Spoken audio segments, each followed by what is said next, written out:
Hi seniors, this little tutorial is going to show you how to request transcripts through Naviance. Here we're on the home screen where it says welcome Wilson Wilson, that's my student.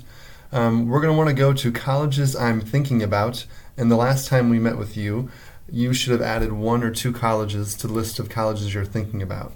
Here I can see I have University of Wisconsin.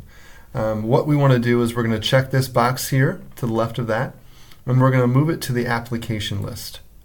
Once we do that, here's where we can add and request transcripts, but we're going to want to answer these questions first. I don't want to send a transcript to a college that I have not yet applied for.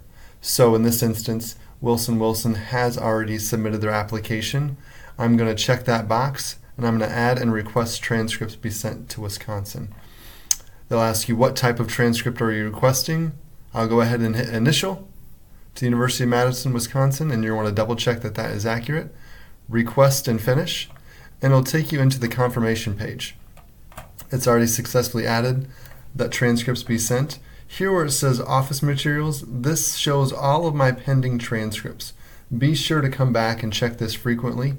Once my transcripts have been sent to BV, Iowa State, University of Iowa, and Wisconsin, this will change to sent. That's when you know that your college is receiving your transcripts.